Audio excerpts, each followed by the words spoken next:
Okay, आज हमारा जो है वो फुल स्टैक का जो लेक्चर है उसमें हम इंटीग्रेशन पे स्पेसिफिकली बात करेंगे। फुल स्टैक इंटीग्रेशन का मतलब है हमारे पास मोंगोडीबी है, हमारे पास नोड सर्वर है और हमारे पास रिएक्ट में फ्रंट एंड है। एंड टू एंड फ्लो किस तरह से हो, देखें, एक फ्लो होता है सिंपल एपीआई, आप कॉल करें, डेटा कनेक्ट कर लें, it's not a big deal. लेकिन लार्ज स्केल प्रोजेक्ट के लिए इंडस्ट्री स्टैंडर्ड प्रैक्टिसेस पैटर्न्स क्या हैं? You have thousands of pages. हमेशा मेरी अप्रोच को आपने इस तरह से इवेल्युएट करना है कि अगर आपके पास हंड्रेड्स ऑफ, चले ना थाउजेंड्स हों, हंड्रेड्स ऑफ पेजेस हों, आपको एपी कॉल्स जो है वो मे बी थाउजेंड्स में लिखनी है, you have hundreds of components, dozens of pages। so इस तरह की जो बड़ी कॉर्पोरेट साइट है उसको आप किस तरह से लिखेंगे? फ्रंट एंड में कंपोनेंट्स हैं, पेज को डिवाइड करेंगे, कंपोनेंट्स की को प्रॉपर कंपोजिशन पैटर्न्स बनाएंगे जिस तरह पढ़ा है। बैक एंड पे मॉडल राउट्स कंट्रोलर्स बनाएंगे जिस तरह से पढ़ा है। इनको आपस में इंटीग्रेट कैसे करें और बॉयलर प्लेट काम कैसे करें और बेहतर इसकी प्रैक्टिसेस कैसे बनाएं, ये हमारा टोटल एजेंडा है इस सारे लेक्चर का। और ज़्यादा फोकस हमारा आज का जो टेक्स्ट है उसमें ये है कि आज हमने मॉकअप डेटा लेके, डमी डेटा लेके आपने कर लिया। आज हमारा ये है कि उसको रिप्लेस कर देंगे और HTTP नेटवर्क पे हम किस तरह से कम्युनिकेट करें, जिसमें रिएक्ट से एक्सप्रेस और एक्सप्रेस से मोंगोडीबी, ये प्रॉपर जो 3 टियर है, ये रियल HTTP जो फ्लो है वो किस तरह से होना चाहिए। डिलीट आप अगर कर दें अपने प्रोजेक्ट से डेटा और फिर उसको ओरिजिनल से कनेक्ट कर लें, या हम जिस तरह स्टार्ट करते हैं ये देखते हैं कि मॉक डेटा का क्या करें जो पहले डेटा बनाया हो। सो डिफरेंट जो है वो, सबसे पहले हमें एनवायरनमेंट वेरिएबल सेट करने होते हैं। आपके जो क्रेडेंशियल्स हैं वो आपके बेसिकली जो फ्रंट एंड से आप टेस्ट कर रहे हैं। फॉर एग्जांपल मैं यहाँ पे प्रोजेक्ट इसको साथ साथ ओपन कर लेता हूँ VS कोड में।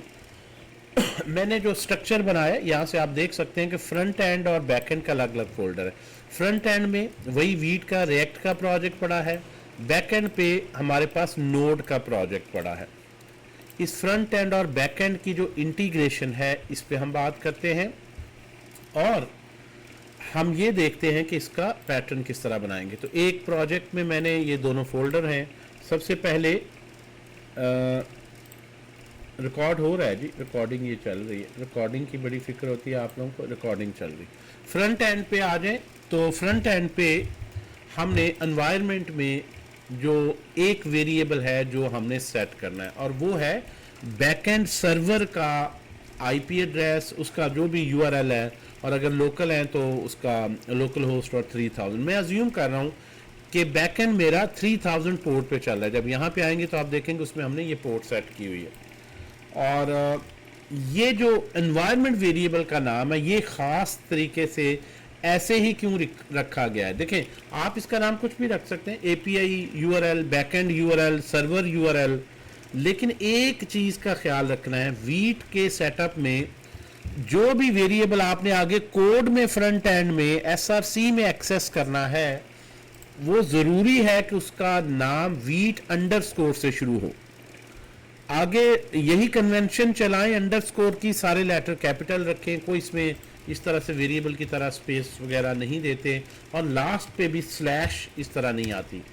तो ये प्रॉपर आपको जो बैकएंड आपका है जिस पोर्ट पे चल रहा है, आपको पता है कि बैकएंड चलाते वक्त आप यहाँ पे अपना जो है वो सर्वर की अगर मैं बात करूँ तो आप यहाँ पे पोर्ट सेलेक्ट कर सकते हैं। इसके भी एनवायरनमेंट वेरिएबल में कर दें या डिफ़ॉल्ट 3000, तो वो पोर्ट आपको यहाँ पे देनी है। हम अज्यूम कर रहे हैं कि front end data local host जो सर्वर से लेगा 3000 पोर्ट पे, और ये नेमिंग कन्वेंशन इसकी बड़ी ज़रूरी है, ये सिर्फ फ्रंट एंड के लिए। अच्छा, इसकी वजह यह है कि हम ये बता रहे हैं कि ये हमारा जो एनवायरनमेंट वेरिएबल है ये सेंसिटिव नहीं है, ये ब्राउज़र के पास जावास्क्रिप्ट के अंदर एम्बेड होगा, ब्राउज़र में अवेलेबल भी होगा।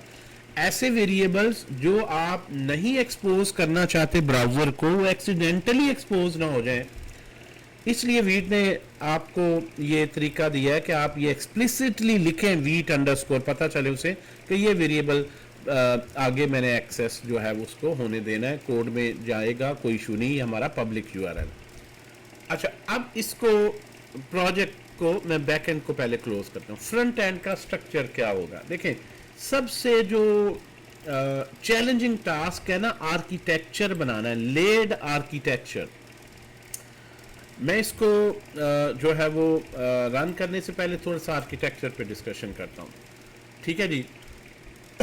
एक तो ये है कि आप जो है वो बैकएंड को आइडियली ये होना चाहिए कि जब आपने प्रोजेक्ट खोला पहले आप बैकएंड को चला के टेस्ट कर लें। पहले सर्वर वैसे भी रन करना है।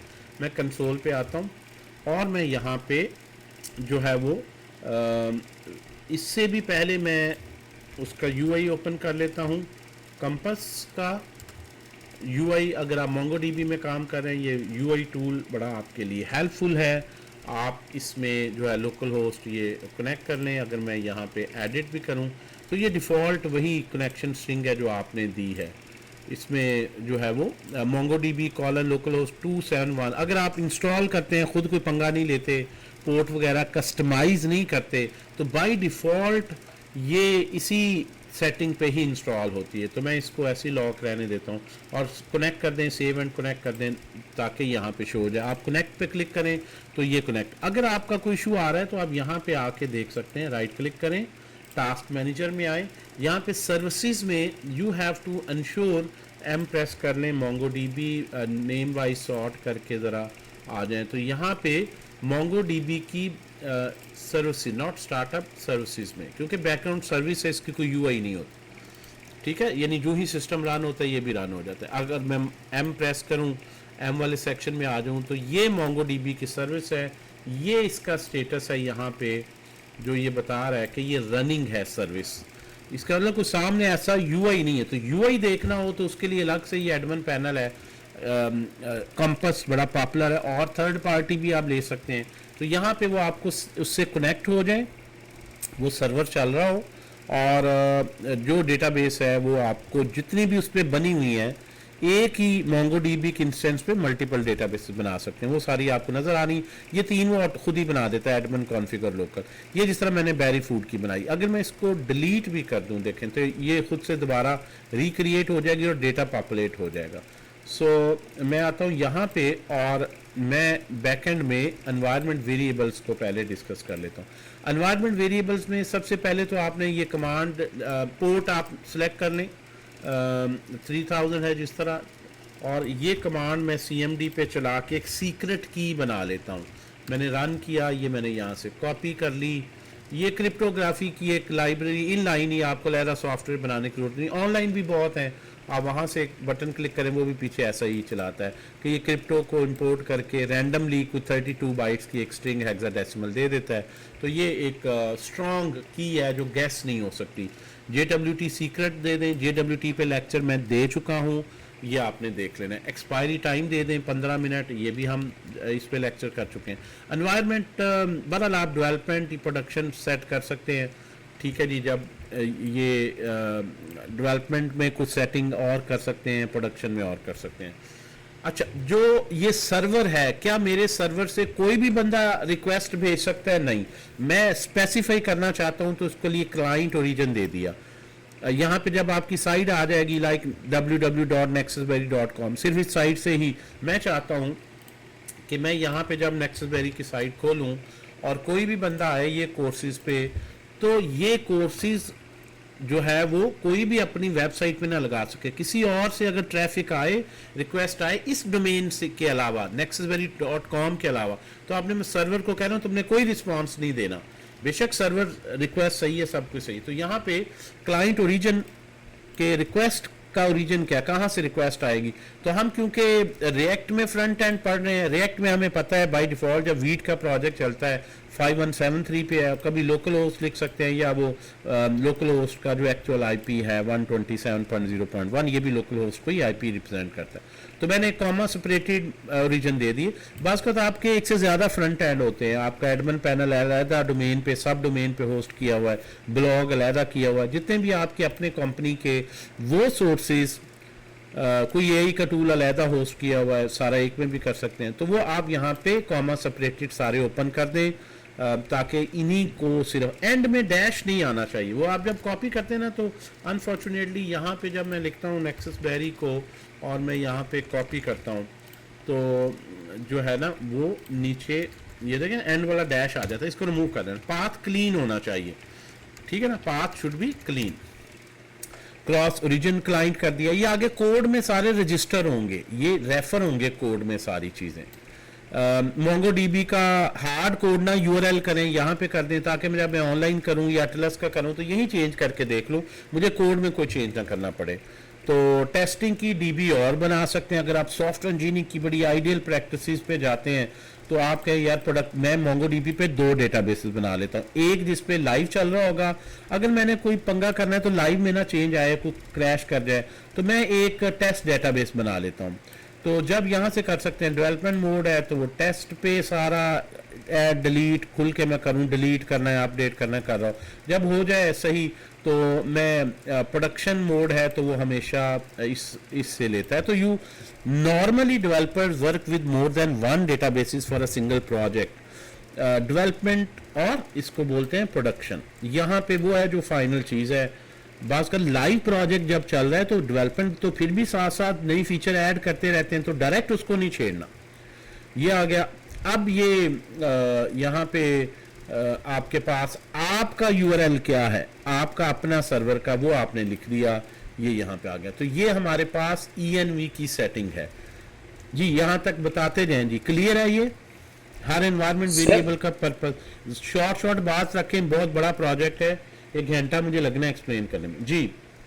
सर ये लास्ट वाला जो है ना पब्लिक यूआरएल एक्सप्लेन करेगा, क्योंकि आपके सर्वर पास का अपना है भाई, अगर सर्वर का अपना यूआरएल है, अगर कहीं पे रेफर करना हो तो यानी ये यूआरएल सर्वर का है ना, ये पोर्ट देख नहीं रहे, यहाँ से आपको आइडिया हो जाना चाहिए कि मेरा यूआरएल क्या है। मैं उसको भी जो है स्लैश मेन्यू करके कहीं टेस्ट कर, मेन्यू आइटम लिख दिया, मेन्यू करूँ तो ये अभी तो खैर हमने रन ही नहीं किया ना, सर्वर रन नहीं किया, तो ये अपना यूआरएल है बेटा, इसमें क्यों कंफ्यूज हो रहा है? नहीं मतलब ये इस जगह है वो, इसलिए आगे जहाँ यूज होता है हम देख लेते हैं, ऊपर लिखे भी हुए कमेंट। ठीक है। अच्छा, ये फ्रंट एंड के ओरिजिन है और ये सारा हो गया, ये डेटाबेस के हैं और ये आपका अपना है। आपने सारे यूआरएल दे दिए और हमेशा बेहतर है कि यहाँ पे आप लिख दें। बात को आप टनल में दे रहे होते हैं बाज़ का, तो और इस तरह से इमेजेस में आप यूज़ करना चाहते हैं, इमेजेस सबसे बड़ी एग्जांपल है, आपके यूआरएल से जाने, उसके साथ बार बार मुझे ना लिखना पड़े, यूआरएल बदलूं तो इमेजेस उस डोमेन पे आ जाएं। यहाँ पे देखो ना, यहाँ पे इमेजेस कहाँ से आ रहे हैं? अगर मैं किसी भी इमेज को मैं क्लिक करूँ, मैं राइट क्लिक करके ओपन इमेजेस न्यू टैब करूँ, ये इसको इंस्पेक्ट ही करूँ, तो ये इमेज इसको इंस्पेक्ट करें ना, तो इसके यूआरएल के पैटर्न्स आप देखें, ये कहाँ से आ रहा है। ये इमेज जो है वो ये खैर यहाँ से इसके रिस्पॉन्सिव साइजेस दिए गए, डिफरेंट एक इमेज के डिफरेंट साइजेस हैं, और खैर एग्जांपल देख लेते हैं, ठीक है। डिफरेंट साइजेस उसके, एक ही इमेज को आप कॉन्फ़िगर कर सकते हैं। आपका इमेजेस का जो सर्वर है कि अगर उसने थोड़ी रेजोल्यूशन पे थोड़ा डाउनलोड हो, बड़ा बैनर कार्ड में छोटा सा शो होना है, अलग अलग इमेजेस बना लें या एक ही वेरिएंट्स ले लें। ओके, कमिंग टूवर्ड्स दिस, अब मैं सर्वर चलाता हूँ यहाँ पे और packet.json में आ जाता हूँ। अब packet.json में मैं देख लेता हूँ कोई ऐसी नई चीज़ नहीं है आपके पास। वीट ये तो फ्रंट एंड का ना, वीट आ गया, बैक एंड पे आते हैं। पहले इसका packet.json देख लेते हैं। env हमने देखा, और सबसे अहम दूसरी फाइल होती है packet.json।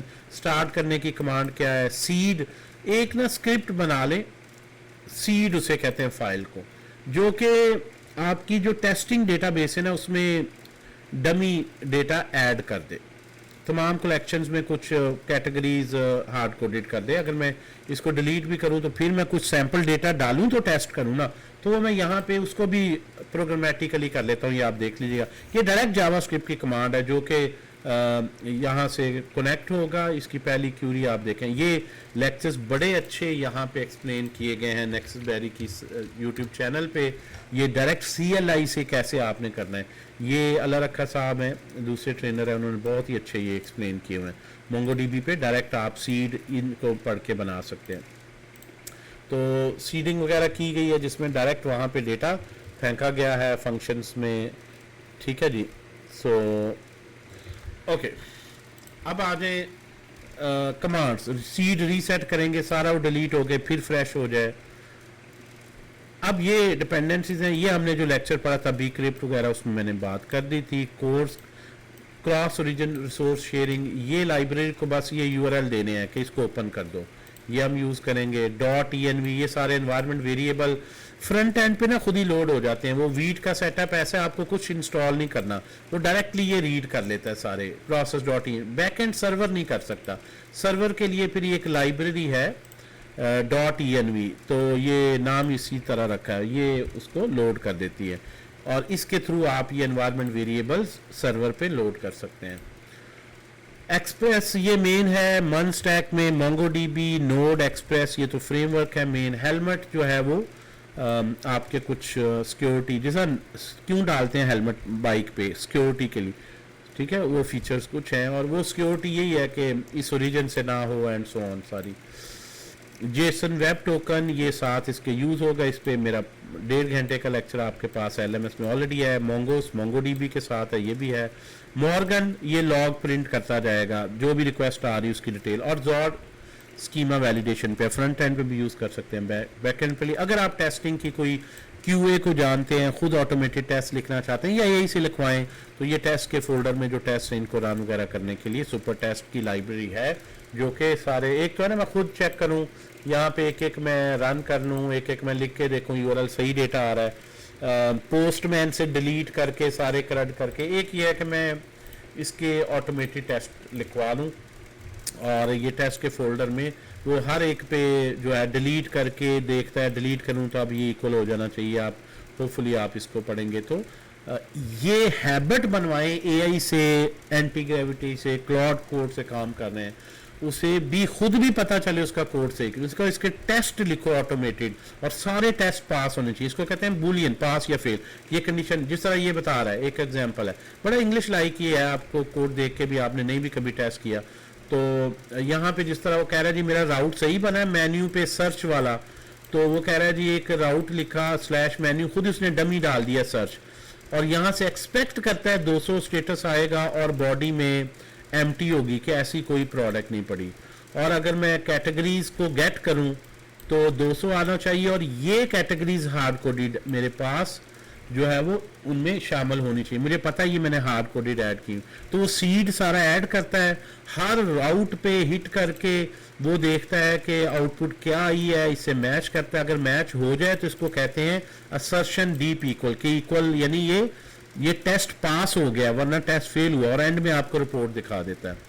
तो हर तरह का / कैटेगरीज को टेस्ट कर रहा है, /मेन्यू पे सर्च करके, कार्ट शुरू में एम्प्टी है, आपको होना चाहिए शुरू में ही हो, और कार्ट के अंदर खुद को डमी डेटा डाल के कुछ क्वांटिटीज डाल के, और फिर जब मैं फैच करूं तो ये जो मैंने डाली है मुझे नज़र आए। ये सारी चीज़ें, इस wonderful way of testing. Test लिखने के लिए पूरे डिपार्टमेंट अलग होते थे, डेवलपर्स कोड लिखते थे, QA का डिपार्टमेंट टेस्ट करता था। अब AI के आने के थ्रू ये आसान हो गया कि आप मैनुअल टेस्टिंग की बजाय उससे टेस्ट लिखवा लिया करें। क्लियर है ये बात जी? उसे कहेंगे वो लिख देगा जी। सर ये टेस्टिंग जो है उसको रन कैसे करते हैं, मतलब इस पे वही सारा ये हाँ, एक खुद मैनुअल वो खुद भी रन कर देगा। मैनुअल करना है तो उसी तरह ये टेस्ट के लिए नोड -- टेस्ट यानी npm रन टेस्ट लिखना है, मैंने टेस्ट रन हो जाएंगे। ठीक है, बड़े मजे के ये सारी कमांड, यानी डेव कैसे करना है, सीड कैसे डालना है, यहाँ पे सारी कमांड स्क्रिप्ट्स में उसे नहीं भी बना रहा ना, यही से क्या करें स्क्रिप्ट में मुझे ये मैं बार बार जो कमांड चलानी है, या आपने टेस्ट लिखवा लिया ना तो उसे कहें स्क्रिप्ट में मुझे कमांड भी लिख दो ताकि मैं npm रन करके उसको टारगेट करूं तो मेरे टेस्ट चल जाया करें।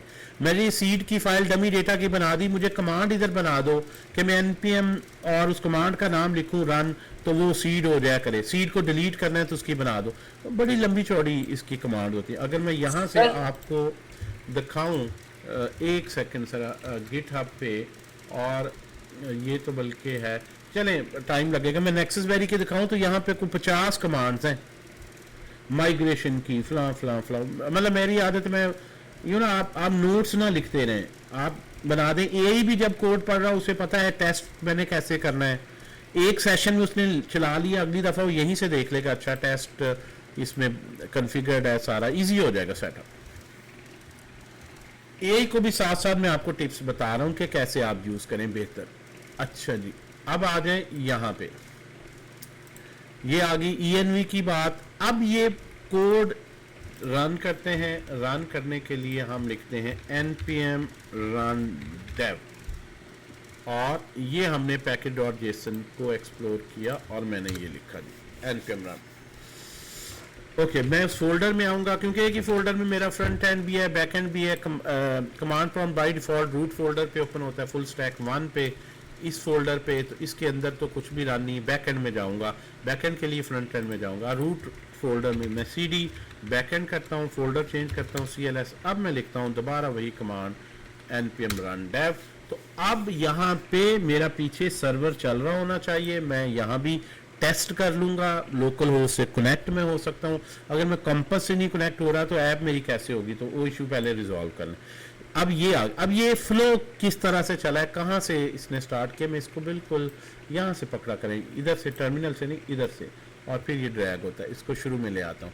ये मेरा सर्वर चल रहा है। अब सर्वर में मैंने जो है ENV के तरफ सारा लिख दिया कि ये डेवलपमेंट मोड में है, MongoDB से सही है तो कनेक्ट हो गया है, और यहाँ से सिर्फ मैं रिक्वेस्ट एक्सेप्ट करूँगा। वो सारे लॉग भी यहाँ पे लिखवा लिए कि ये सारे हैं, ये कहाँ से आ रहे हैं, किस तरह से हैं। अब हम कोड में चले जाते हैं। ये कॉन्फ़िगरेशन की फाइल्स मेनली ENV और पैकेज को ही आपने देखना है। कोड में आ जाएं तो कोड में यहाँ पे बैकएंड में जो ये प्रोजेक्ट है, देखें मन स्टैक में जो एक्सप्रेस फ्रेमवर्क है ना, वो कोई स्ट्रक्चर आपको डिक्टेट नहीं करता कि आप इस स्टाइल से कोड करें। बहुत ही फ्री फ्लोटिंग है, नोड का सारा ये पूरा कस्टम है, हर तरह का आपका कंट्रोल है, जैसा टेस्ट है वैसा फोल्डर स्ट्रक्चर बना लो। बिगनर को ज़्यादा इख्तियार मिलता है तो वो कंफ्यूज भी होते हैं, क्या आप करूँ, सही क्या है, गलत क्या है। तो इसलिए आप जो स्टैंडर्ड जिस स्टाइल से ज़्यादा डेवलपर्स बनाते हैं वही हम फॉलो करें। जो बड़े इंडस्ट्री के प्रोजेक्ट्स हैं, गिटहब पे पड़े हुए हैं, उनका फोल्डर स्ट्रक्चर देखें। तो यहाँ पे जो है वो बहरहाल गिटहब से मैं अगर खोलूँ तो मुझे आइडिया हो जाएगा कि ये रन कैसे हो रहा है। ये server.js को जाके पकड़ता है। देखिए, थोड़ी सी अकल से चलें तो कोई भी आपने प्रोजेक्ट डाउनलोड किया हो, आप देख सकते हैं where what is the starting point. तो चाहे डेव है या इस पे सर्वर पे आता, ओके, मैं भी इसी तरह इसमें रूट पे ही है सर्वर। तो ये सर्वर की फाइल है। सर्वर क्या करता है, पहले तो उसने एनवायरनमेंट वेरिएबल लोड करने हैं, वो रिक्वायर करेगा इसको कॉन्फ़िग में। और ये आप देखेंगे ना, सारी इंस्ट्रक्शन हर लाइब्रेरी किस पे जाएं। ये जो लाइब्रेरी जो समझ नहीं है ना, आपने इसको कॉपी करना है और यहाँ पे .env npm का पेज या गिटहब का उसका खोल लें। ये वो लाइब्रेरी है, कमांड भी यहाँ पे लिखी हुई है ऑब्वियसली इसको इंस्टॉल करने की, और लोड कैसे करने हैं, ऑब्वियसली इंस्टॉल करना है। और ये एक लाइन आपने लिखनी, बस ख़त्म। ये कैसे, कोई रटे नहीं है, ये यहीं से ही मिली हुई, उसका जो डेवलपर है उसने दिया हुआ इसका पूरा, और ये लाइन उसी ने लिखी, वहाँ से कॉपी करके इधर रख देनी। सबसे पहले इन्वायरमेंट वेरिएबल आने चाहिए, जिस तरह कहता है इंस्टॉल कर लो, आई लिखो ये पूरा इंस्टॉल, और यूजेज के लिए इंस्टॉल करो, और फिर उसके बाद ये इसको छोड़ दें आप। वो कहता है भाई ये एक लाइन लिखो तो दैट्स ऑल। फिर जो भी वेरिएबल है उसको प्रोसेस डॉट करके आप रेफर करो, यानी ये लाइन क्या करती है, उसको लोड कर देती है, इतना सा काम। तो ये जो कोड वगैरह उस लाइब्रेरी में जाके डिटेल आप देख सकते हैं। अच्छा, अब आपने क्या किया, इसमें सर्वर का काम क्या है, डेटाबेस स्टार्ट करे और फिर सर्वर स्टार्ट करे एक्चुअली। तो यहाँ पे दो काम है उसके, तीन मेजर काम हो गए। एनवायरनमेंट को लोड करे, डेटाबेस स्टार्ट करे, डेटाबेस खाली है अगर तो उसमें कुछ डमी डेटा डाल दे, और फिर सर्वर को स्टार्ट करे। सिंपल सी सीधी 4 ब्लॉक्स हैं इसमें, तो हर चीज़ के लिए अलग है। .env कौन से env, जो env में पढ़े हम देख चुके हैं। MongoDB के लिए अंदर ही हार्ड कोड ही लिख दें, लेकिन ज़्यादा बेस्ट प्रैक्टिस या कॉन्फ़िग में जो वन टाइम करनी होती है, DB की एक फ़ाइल बना लें, वहाँ पे MongoDB को इंपोर्ट करें, रिक्वायर कर लें, और उसका जो है URL आपने यहाँ पे दिया हुआ है हर जगह एनवायरनमेंट में, ठीक है ना। तो अगर एनवायरनमेंट में नहीं है तो अंदर डिफ़ॉल्ट डाल दिया कि एरर ना दे, अगर नहीं है तो फिर आप ये अज्यूम करें कि ये बेरी फूड LMS है, ये डिफ़ॉल्ट URI।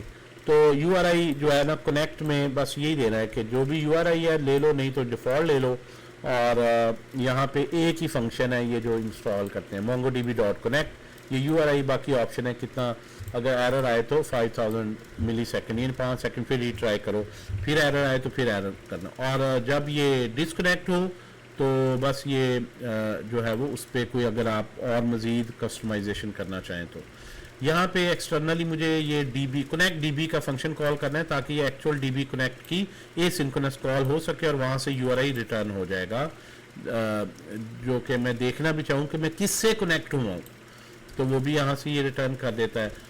और एरर आएगी तो ऑब्वियसली डिस्कनेक्ट हो जाएगा। ये DB का, तो यहाँ पे इसने यही हरकत की है जी सर्वर पे, इसको इंपोर्ट कर लिया है, इंपोर्ट यानी रिक्वायर कर लिया डिफ़ॉल्ट URI ताकि मैसेज दे सके और एक्चुअल कनेक्ट DB का फंक्शन, और यहाँ से वो उसको कनेक्ट करता है और URI पास करता है, उसके अंदर हार्ड कोडेड है वरना, और ये मैसेज लिख देता है इससे कनेक्ट हो गया है। और अगर एरर आएगा तो एरर के अंदर ही सारी डिटेल होती है एरर डॉट मैसेज में, तो वो सारी उसने लिख दी। अब यहाँ पे दो ऑप्शंस हैं आपके पास, क्या डेटाबेस नहीं है तो आपका प्रोजेक्ट चलने की कोई सेंस बनाता है, सारा डेटा ही उधर है, या फिर भी वो चलता रहे, वो कुछ स्टैटिक पेजेस सर्व हों बाकी ना हो, मतलब डिफरेंट स्ट्रेटजी। तो हमारे केस में तो वो नहीं चलना चाहिए। तो प्रोसेस डॉट एग्जिट, अगर डेटाबेस से कनेक्ट ही नहीं हुआ तो कैच में मैंने कहा जी प्रोजेक्ट ही ना आगे चलाओ, इधर ही वो रुक जाएगा। तो अगर मैं सर्वर कैसे इसको टेस्ट कर सकता हूँ, मैं यहाँ पे आके ये भी आपको दिखाया ना टास्क बनी, ये सर्विस को मैं लूँ MongoDB को M प्रेस करके, आप सारे केसेस टेस्ट किया करें कि ऑनलाइन सर्वर नहीं चल रहा होगा तो क्या होगा। MongoDB ये इस पे राइट क्लिक करके सर्विस को स्टॉप कर दें, फिर स्टार्ट कर सकते हैं, स्टॉप करें फिर चलाएं तो आप देखें क्या ये एरर मैसेज आते हैं, एग्जिट होता है, ठीक है। इस तरह टास्क मैनेजर से फिर उसे स्टार्ट कर दें, लेकिन ऑब्वियसली स्टार्ट होनी चाहिए जब रनिंग होनी चाहिए। ये बहुत सी सर्विसेज हैं स्टॉप हैं। वैसे भी जनरली आपने कोई ऐसा सॉफ्टवेयर करें को पीछे खुद ही स्टार्ट हो जाए तो उसको स्टॉप कर दें, स्टार्टअप से भी निकाल दें and so on. So that's how you can work. और डेटाबेस को रन करने की एक्चुअल लॉजिक आपने DB में लिख दी। वंस ये इससे बाहर आएगा तो फिर आपने सीड इफ एम्प्टी वो चेक लगाया हुआ एक फाइल, वो क्या करती है कि यही सीड को रन कर देती है। सीड पे मैं ज़्यादा नहीं जा रहा, वो आप देख लें, और मैसेज दे दीजिए सीड। सीड करने का मतलब ये होता है कि डमी डेटा इनिशियली खाली डेटाबेस में डालना। ले जी, एनवायरनमेंट लोड हुआ, डेटाबेस से कनेक्ट हुए, उसमें कुछ डमी डेटा डाल दिया, तो अब आपने ऐप चलानी। सर्वर एक्चुअली तो नहीं चला, सर्वर चलाना है। अब डेटाबेस सर्वर चल गया है, अब नोड का एक्सप्रेस सर्वर बेसिकली जो वेब सर्वर है वो चलाना है। तो जिस तरह DB के लिए अलग फाइल बनाई थी, तो सर्वर app.js ये आपने बेसिकली फाइल बना ली जो कि एक्सप्रेस फ्रेमवर्क को रिप्रेजेंट करती है। तो यहाँ आपने सारी इंपोर्ट किए, सारे राउट्स आपने ये जो हमने पढ़ा है दे दिए, और ऐप का इंस्टेंस यही उसे चाहिए, इसको एंड में हम एक्सपोर्ट कर लेंगे। ऐप बनाई और उसमें अलाउड रीजन, अब वो जो एनवायरनमेंट वेरिएबल थे ये देखें यहाँ पे कैसे यूज हो रहे हैं। यहाँ पे आपने app.use, ये जो एक्सप्रेस ही बताता है कि मुझे बताओ सर्वर है ना एक्सप्रेस कि किस किस ओरिजिन से सुनना है, तो app.use में वो कहता है कि कोर्स की लाइब्रेरी है, एक फंक्शन कॉल करो, उसमें सारे अलाउ ओरिजिन आप यहाँ पे लिख दो, और वो क्रेडेंशियल साथ उसके ये भी डिटेल हमेशा है कि वो लॉगिन है या नहीं है, और उसकी री लॉगिन कब होना है, ये सारा। तो जो कॉर्स है ये लाइब्रेरी आपने इंस्टॉल करनी है, एक लाइन सिर्फ इसकी इनिशियली चाहिए, यानी डायरेक्ट उसको स्ट्रिंग नहीं देनी। कॉर्स फंक्शन इस फॉर्मेट में सर्वर को देता है, उससे सारी ये पैरामीटर समझ आते हैं। तो ये आपने दे दिए। अब आपने जो हेलमेट इंस्टॉल की थी, थोड़ा सा आपने सिक्योरिटी का ख्याल रख लिया कि क्रॉस ओरिजिन अलाउ करना है नहीं करना है। हेलमेट की लाइब्रेरी देखें तो इसमें या साइबर मतलब बहुत सी आप सिक्योरिटी की हैकिंग की सेटिंग कर सकते हैं। इसको आप जाके पढ़ें कि ये पॉपुलर लाइब्रेरी है, सिक्योर करने के लिए इंस्टॉल ये कर सकते हैं। और इसमें हेलमेट को बस इतना ही करना है, तो हेलमेट के बिल्ट इन चेक्स वगैरह हैं, कोई फिशिंग ना करे, कोई अटैक आए तो उसको खुद ही ये डिटेक्ट करके रोक दे, इस तरह के अपनी डिटेल भी दे सकते हैं। तो हेलमेट भी आपने app.use, यूज का जो फंक्शन है ना, इसको कहते हैं ग्लोबल मिडलवेयर, यानी हर रिक्वेस्ट के लिए वो ये चेक करेगा, हर रिक्वेस्ट के लिए वो कॉर्स को देगा, कहेगा बताओ ये ओरिजिन अलाउ है कि नहीं। उसके बाद तरतीब से हेलमेट को देगा, बताओ ये वैलिड रिक्वेस्ट है कि कोई हैकर की रिक्वेस्ट है। फिर वो बताएगा डेव में है तो एक लाइन लिखो, फिर वो कहेगा जेसन में बॉडी को कन्वर्ट करो बाइनरी डेटे को, फिर उसके अंदर जो कुकी है टोकन है JWT उसको पार्स करो, और फिर वेबसाइट पे अगर एड्रेस है तो पब्लिक फोल्डर की एक्सेस दो। फिर आगे आपके राउट्स हैं, ये हर रिक्वेस्ट पे होने हैं, इसलिए बड़े लाइट वेट से होते हैं, बस एक दफा फंक्शन कॉल होने। तो ये आपका सर्वर रन एंड पे आके आपने अपने सारे राउट्स रजिस्टर कर दिए कि जब /auth पे आए तो ये सारे राउट्स इधर होंगे, /menu पे आए तो सारे राउट्स इधर भेज दो। यानी आपने ये मिडलवेयर है जो अंदर ही राउटिंग करने के बजाय कि मेन्यू के सारे क्रड के route create menu, delete menu, update menu, menu router में एक जगह लिख लिए, कैटेगरीज के फिर दोबारा create category, update category, delete category, individual search category, वो सारे आपने मेन्यू के यानी कंट्रोलर यहाँ पे आपने उसके एक अलहदा से फाइल बना ली जिसमें आपने कहा। और ये जब एक रूट लिखते हैं ना तो इसका मतलब है जो भी /menu से शुरू हो रहा है ना URL राउट वो सारे इसी में होंगे। अब कौन से होंगे आगे आप भी खोल के भी देख लेते हैं। यानी /menu भी इधर होगा, /menu /id वाला भी इधर ही होगा, गेट भी इधर ही होगा, पोस्ट /menu पे जो भी पॉसिबल राउट है ना वो सिर्फ देखते हैं स्टार्ट विद, यूं कह लें if it starts with /menu तो वो एक्सपेक्ट करता है सिर्फ यहीं पे। आपकी लॉजिक इतनी कन्फाइंड हो गई कि मेन्यू का जो भी पॉसिबल राउट है, क्या क्या URL मेन्यू पे बने हुए हैं, क्या क्या कार्ड पे, वो आप वहां देख लें। अच्छा, अगर इस हर एक के अंदर अंदर अपनी अपनी एरर हैंडलिंग है, जो भी एरर आएगी वो उसको रिस्पॉन्स कर देगा। अगर ऐसी एक्सेप्शन थ्रो कि वो किसी भी जगह से हर एक के कैच से एरर ही आती जाए, सर्वर ही क्रैश कर जाए, तो ये आखिरी हमेशा हम ऐसा एक रिक्वेस्ट रिस्पॉन्स में मैसेज इसको यहाँ पे हैंडल करते हैं app.use में सारे, ठीक है ना, जो कि इसमें सिर्फ गेट का स्पेसिफिक राउट है, यहाँ यूज का मतलब सारे राउट। तो ये इसको कहते हैं ग्लोबल एरर हैंडलिंग, कि अगर मेन्यू के अंदर एरर हैंडलिंग करनी है लेकिन बाज़ का एरर हैंडलिंग के कोड में खुद एरर एक्सेप्शन थ्रो हो जाती है, तो वहां से फिर जो है वो जो एरर किसी भी जगह से नहीं हैंडल हो रही तो अल्टीमेटली फिर वो आएगा राउट नॉट फाउंड, या वो किसी से मैच ही नहीं किया, कहीं गया ही नहीं, ये हो गया, या कोई और ऐसा जो एरर है मतलब जो मिडल वेयर्स से आ रहा है हैंडल नहीं हो रहा, तो एंड वाले दो ये ग्लोबल एरर हैंडलिंग के लिए। अब ये ऐप का ऑब्जेक्ट बना के ऐप के ऊपर आपने ओरिजिन भी अलाउ कर दिए, इसी ऐप ऑब्जेक्ट पे आपने सिक्योरिटी की भी लाइब्रेरी कॉन्फ़िगर कर दी, साइबर सिक्योरिटी की, इसी ऐप के ऊपर आपने सारे राउट्स भी रजिस्टर कर दिए, और इसी ऐप के ऊपर आपने पब्लिक फोल्डर यानी ये इमेजेस वगैरह जहां पे अपलोड होंगे या पहले पड़े हुए हैं वो भी अलाउ कर दिया कि बाकी फोल्डर नहीं, सिर्फ ये, इसका मतलब सिर्फ ये फोल्डर अलाउ है, ठीक है। express.static ये स्टैटिक फाइल है, कंपाइल ना करो, path.join_directory इसी फोल्डर में पब्लिक फोल्डर, एक फोल्डर ऐसा रख लें जो कि पब्लिक कोई भी एक्सेस कर सकती है। और बाद में आपने फिर इस ऐप को एक्सपोर्ट कर दिया। सर्वर ने अब क्या करना है, इस ऐप का एक फंक्शन स्टार्ट कैसे होता है, एक ही फंक्शन होता है, ये कॉन्फ़िगरेशन अभी तक कुछ रन नहीं होता। जो ही आप लिखते हैं इसको इंपोर्ट कर लें ऐप को, और जो ही आप लिखते हैं एंड में app.listen, ये जो लिसन है ना यहां से असल में सर्वर स्टार्ट होता है। लिसन करना शुरू करो, और लिसन करते वक्त फिर वो हर इनकमिंग रिक्वेस्ट को लिसन करता है, और वो हर इनकमिंग रिक्वेस्ट को इस प्रोसेस से गुजारता है।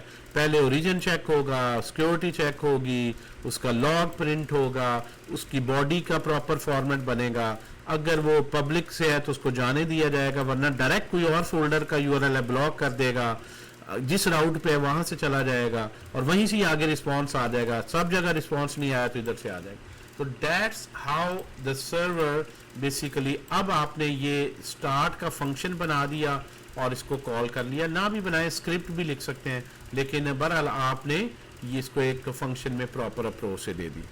तो that's how all the things work. आगे राउटिंग के अंदर तो राउटिंग की लॉजिक है, मिडलवेयर में तो मिडलवेयर की, ये सारा फ्लो है, और अगर किसी एक को हम देख भी लें, मेन्यू को, मेन्यू राउटर, राउटर इसलिए कह रहे हैं सारे राउट्स इधर हैं, खाली एक नहीं।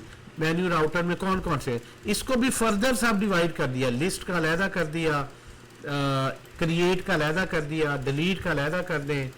आप सारे करंट नहीं बनाए हुए, जितने अभी चाहिए मैंने उतने ही बनाए। ऑथ का राउटर देखेंगे, ऑथ के उसमें होंगे यानी register, log in, log out और अपनी डिटेल लॉग इन जो है देख सके। यानी यहाँ से आपको ये भी पता चल जाता है, क्लटर नहीं आता, राउट्स हैं कौन कौन से। इस राउट पे जो लॉजिक लिखते हैं वो फंक्शन कहलाता है, ये हम बात कर चुके हैं ऑलरेडी मिडलवेयर में, उससे पहले रन होगा। और ये कंट्रोलर में जो एक्चुअल लॉजिक है रजिस्टर होने की, यहाँ पे वो मोंगोडीबी पे एक्चुअली करेक्ट होगा, देखेगा ईमेल पहले एग्जिस्ट नहीं करती, उसको रजिस्टर करेगा। असल काम कंट्रोलर में, यानी राउट सिर्फ उसको चैनल करते हैं, और चैनल दो डायरेक्शन पे आ गया, यहाँ से इधर और इधर से इधर। तो ये हमारे पास सारे राउट्स देख लें। और अगर कंट्रोलर में आ ही जाए रजिस्टर में, तो असल में रजिस्टर की लॉजिक कंट्रोलर्स के फोल्डर में होती है। ये है वो जो एक्चुअल रजिस्टर है, जिसमें मोंगोडीबी से मॉडल बना हुआ है, फाइंड करेंगे, उस पर सारे चेक करेंगे और उसका रिस्पांस यहाँ से सेंड करेंगे। लॉगिन है तो लॉगिन का सारी JWT टोकन चेक होगा।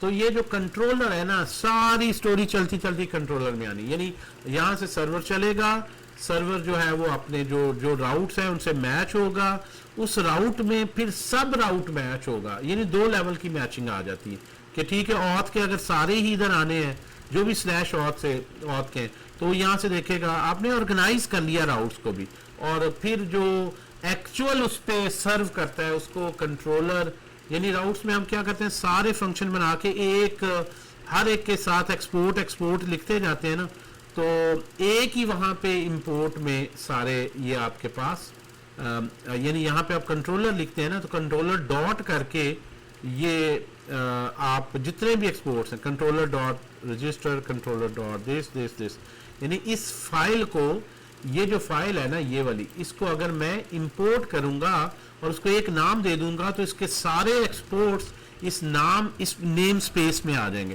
तो नाम कुछ भी रख सकते हैं, controller is short for CTRL is short for controller, तो CTRL डॉट करके ये सारे हैं। और ये कंट्रोलर है क्या, यहाँ के सारे एक्सपोर्ट्स का एक ग्रुप। That's how the things organize। Layered architecture को समझें, डेटाबेस कैसे अलग है, सर्वर कैसे अलग है, एनवायरनमेंट कैसे अलग है, राउट्स कैसे अलग है, और हर चीज को उनके फोल्डर्स में रखा गया है। यहाँ पे कॉन्फ़िग में डेटाबेस है, कंट्रोलर्स में सारे जो एक्चुअल काम कर रहे हैं, एरर्स की अगर कोई ऐप लेवल पे है, मिडलवेयर्स में जो चेक्स हैं, मॉडल्स में हम ऑलरेडी डिस्कस कर चुके हैं, हर एक की डेटा टाइप क्या है, फला मॉडल्स पे डिटेल से लेक्चर मौजूद है LMS में। ये एक्चुअल फोल्डर है पब्लिक जिसको ओपन किया हुआ है। राउट्स के अंदर हर तरह के, तो ये मैचिंग है, हर राउट के करस्पॉन्डिंग कंट्रोलर्स हैं। नाम भी इस तरह, car dot routes, car dot controllers, menu dot routes, menu dot controller, इस तरह की नेमिंग कन्वेंशन रखें, 2 डॉट NODS।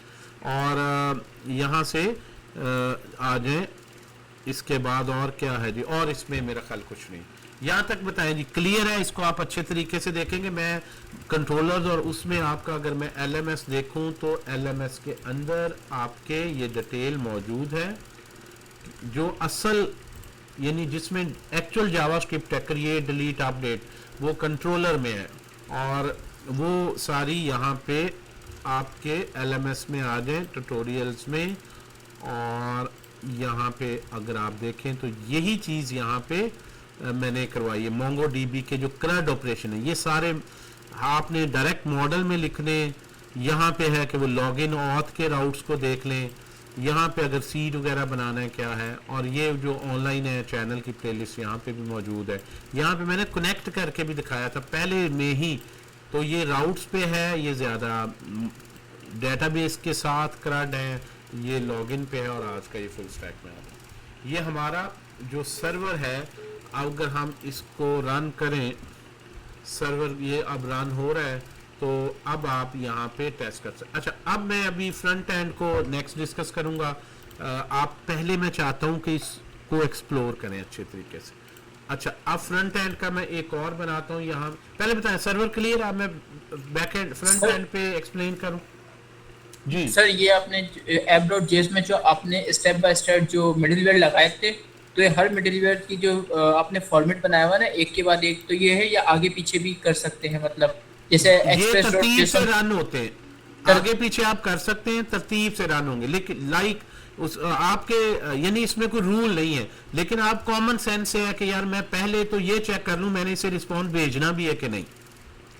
अगर वो रीजन में नहीं है तो मैं उसको कहूंगा इधर ही खत्म, इधर ही वो रिजेक्ट कर देगा, आगे चलेगा ही नहीं।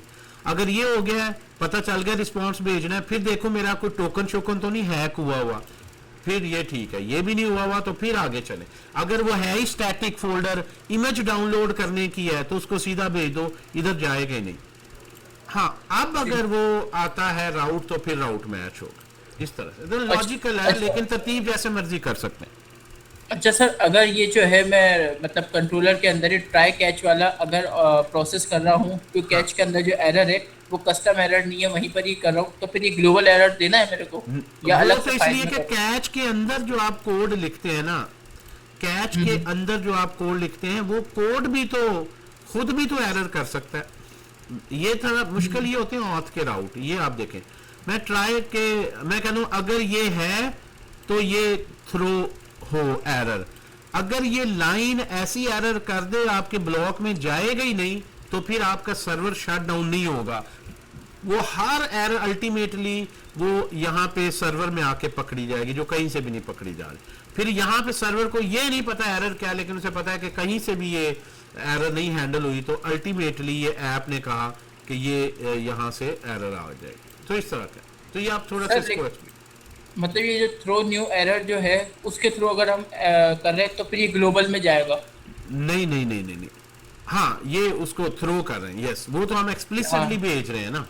है ना, हाँ हाँ हाँ, जी मैं वही बिल्कुल बिल्कुल सही, हम उसको रिस्पांस नहीं भेज रहे, हमने कहा उसका एक फॉर्मेट बना हुआ है एरर का कि जब भी आपने एरर आएगी तो एपीआई की एरर हमेशा आपने इस तरह भेजनी है कि उसका एक मैसेज होगा, उसके अंदर मैसेज में डिटेल डाल दें, छोटी सी डिटेल, ये आप देख लीजिएगा। अच्छा, अब इसका फ्रंट एंड चला सीडी फ्रंट एंड को मैं कल एक्सप्लेन करूंगा, लेकिन मैं रन करके ये सर्वर के साथ आपको यहाँ पे आ जाए npm run dev, ये आ गया। अच्छा, ये मैं यहाँ से कर लेता हूँ कॉपी, वैसे एलिमेंट लिखा भी नहीं।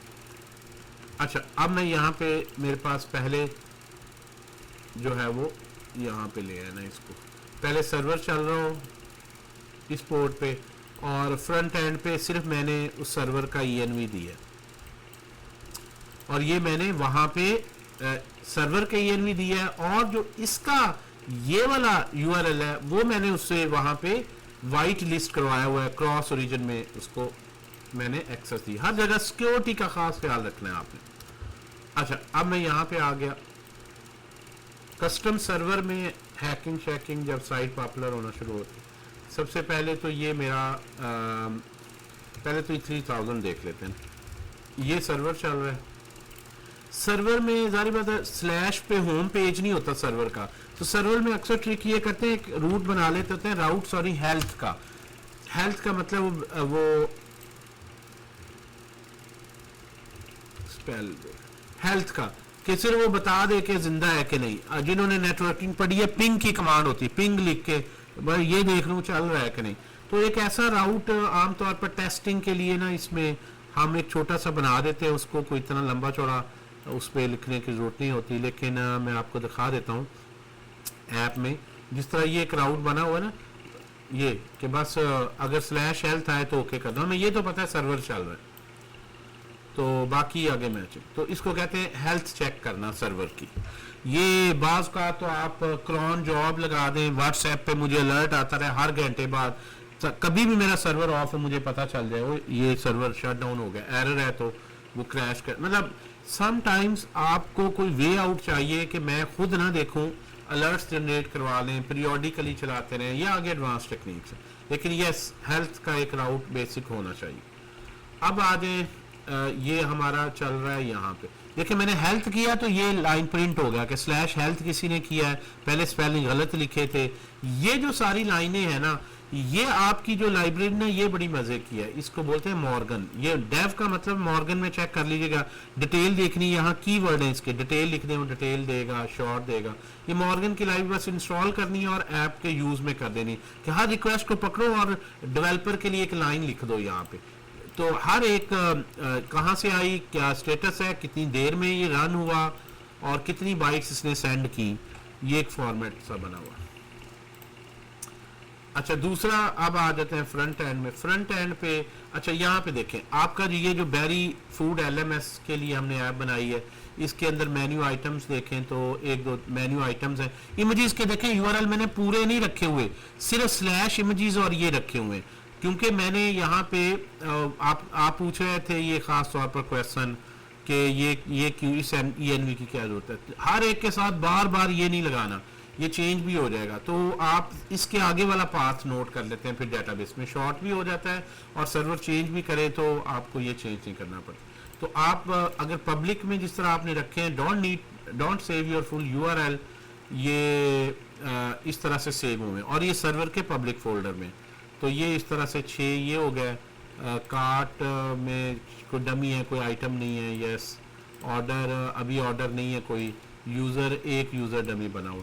अच्छा अब मैं अगर यहाँ पे लिखता हूँ लोकल में 5173, तो ये डेटा मेरे पास आ गया जी का, ये सारा सर्वर से आ रहा है। यहाँ पे आप देखें ये जब आपने ये लिखा तो ये स्लैश मेन्यू पहले गेट हुआ, उसने ये सारी प्रोडक्ट्स दे दी। फिर ये ड्रॉप डाउन में कैटेगरीज थी तो स्लैश कैटेगरीज का राउट हिट हुआ, उसने सारी कैटेगरीज दे दी। और ऊपर कार्ड दिखाना था कि 0 है कि कितनी है, वो भी सर्वर से उसने लिया कार्ड। और इमेज जो है वो मैंने एक ही सब में रखा हुआ, इमेज भी डाउनलोड हो गया, वो भी सर्वर से आ रहा है।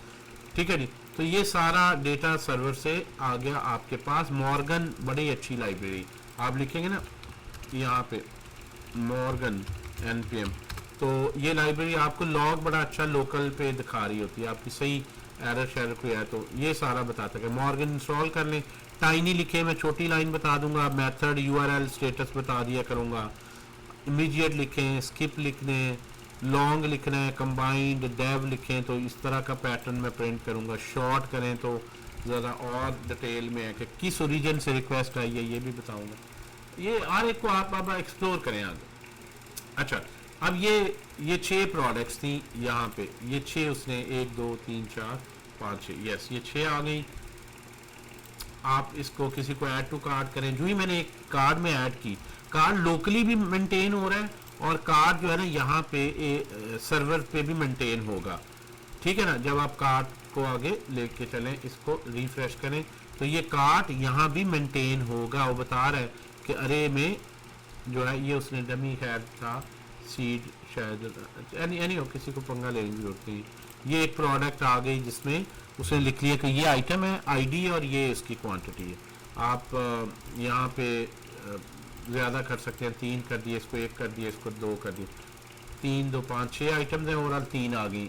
और आप इस तरह से कर सकते हैं कैटेगरी वाइज जो है वो इसको कर सकते हैं। Sort price low to high, high to low. इस कैटेगरी के आए सिर्फ ड्रिंक्स आए और drink price low to high हों, हाई टू लो हों। सॉर्ट करें सारा, यहाँ पे सर्च कर लें जिसके ना, ये सारा जो है ना सर्वर से आ रहा है। देखें मेन्यू कैटेगरीज सिर्फ इसकी बताओ, ये सारी सर्वर पे रिक्वेस्ट जा रही है।